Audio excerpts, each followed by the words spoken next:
John Blanche is a visionary artist who has shaped the look and feel of the Warhammer IP like no other. But now that he's retired, he's joined Team Army Painter to make his own paint sets? What the I'm Stahly from Tale of Painters, and in this video I'll show you all 20 colors from both John Blanche Masterclass Sets. I'll explore how the new colors fit into the existing Warpaints Fanatic range and whether these sets are worth the hype or just a cash in on a prestigious name. Coming in February 2025, the Army Painter will be releasing 2 paint sets in collaboration with none other than ex-Games Workshop mastermind John Blanche. Each Masterclass set contains brand new and unique colors, a mix of new Warpaints Fanatic paints plus some new metallics, washes, effect paints and even some new speed paints. Some of these colors stand on their own, while others integrate into the Fanatic range's flexible triad system. All colors were developed in collaboration with John Blanche himself and are tailored to his signature Blanchitsu palette. Now, John Blanche is undoubtedly a Games Workshop legend. He's renowned for iconic box artworks and later became more of a concept artist, shaping the Warhammer universe with his grimdark gothic style. Some people aren't keen on his later sketchier style, but the creative genius behind it is undeniable. In the 2010s, he was given his own column in White Dwarf, Blanchitsu, where he showed off models from his collection, converted and painted in his unique signature style. Blanchitsu inspired countless painters in the Warhammer community, and now that John has retired from Games Workshop, it seems that the Army Painter has jumped at the opportunity to cash in on his style. It's a clever move for sure, and quite a coup to snatch such an icon from Games Workshop's clutches. Right, I'm about to unbox these 2 sets and then show you all the colors, which I'm gonna do on my new standing desk. Which brings us to the sponsor of this video, Flexispot. For years now, I've been using a raised surface to paint with a straighter back and take the strain off my neck. The height adjustable E7 Pro desk is perfect for that. You can set and save different heights as presets, like 94 cm for raised painting. When I'm quickly priming molds with the airbrush, I find I like to do that standing up, so I can raise the desk a bit, just like for filming unboxings like this video. And of course, I can lower the desk to a normal height if I just want to work on my laptop. And the best bit? Unlike cheap desks, the frame is made from automotive-grade steel with reinforced legs. On my channel, I made a video about my hobby desk setup, and as you can see, I've got a ton of stuff, including lights and a camera arm for filming. But thanks to the weight-bearing capacity of 440 pounds or 160 kg, the E7 Pro is super sturdy and doesn't wobble at all, even with all my kit. You can choose from various desktop sizes and colors on Flexispot.com with free returns within 30 days and a 50-year warranty.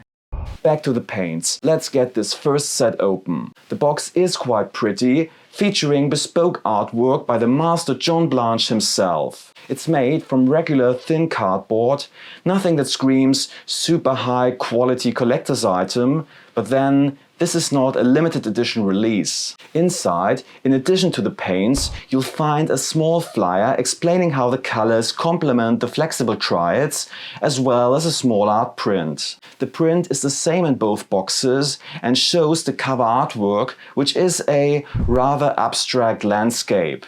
I would have preferred something a bit more gothic, but on the back there is a little note from John himself, which is quite nice. Then there's the Army Painter's hobby booklet, but I'm missing something that demonstrates how to paint in the Blanchitsu style using the colors from the set. Hopefully the Army Painter will do some tutorials on their YouTube channel for that. But hey, then the paints will have to speak for themselves, so let's check out all 10 colors from Volume 1.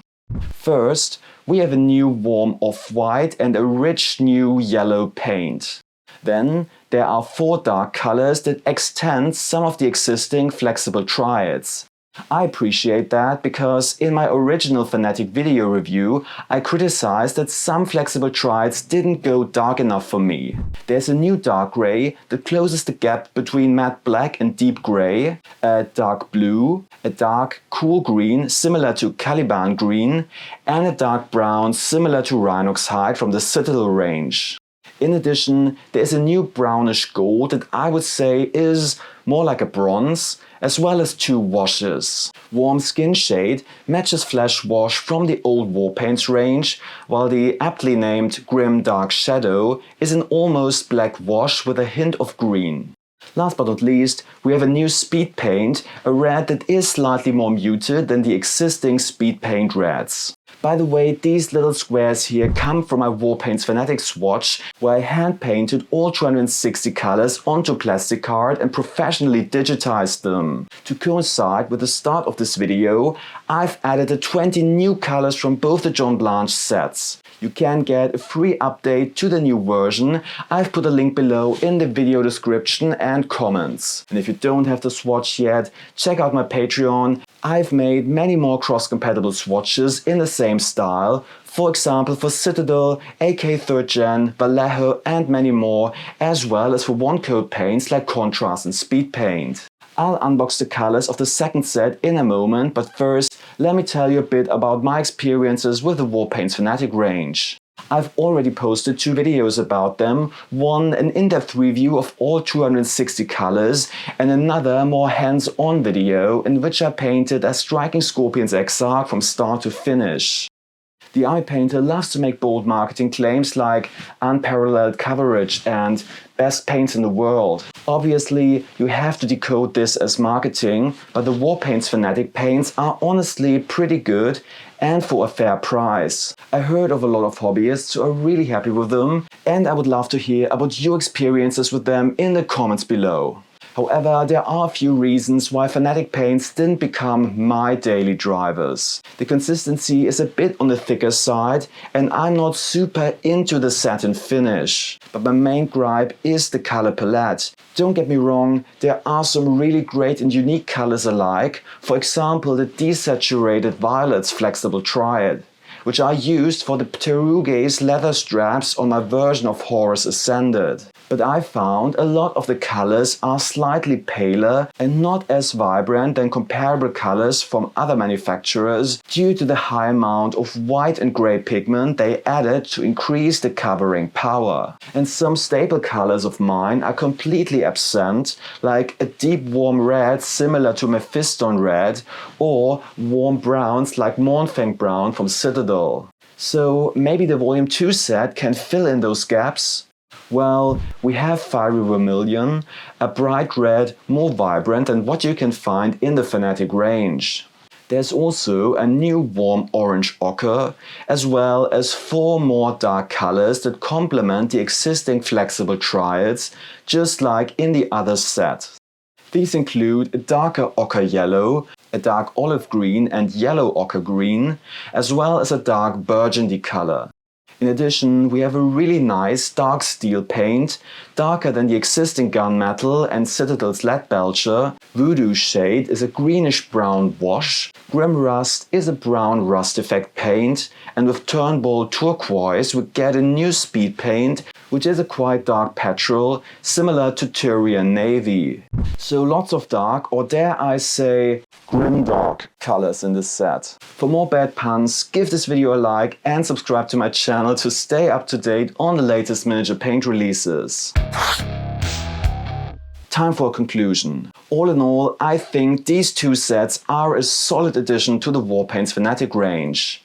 They add more dark colors, some new grim dark washes that are really useful, and a more vibrant red and yellow. I'd give an 8 out of 10, just like in my review of the Fanatic core range. Would these sets appeal to those who aren't looking to expand the Fanatic collection but are simply John Blanche fans? To be honest, I'm not sure, as the only special thing is the packaging and the art print. Can the sets fill all the gaps in the Fanatic color palette? When it comes to dark colors, quite so, but I'm still missing more warm deep reds, richer warm browns, and a few more vivid skin tones. That's why, going forward, I want to see new flexible triads with 6 all-new colors each, not just more collaboration sets with a mix of random colors. The flexible triad system is a fantastic idea on paper, but I found it has its limitations. Want to hear why? Then watch the video here on the right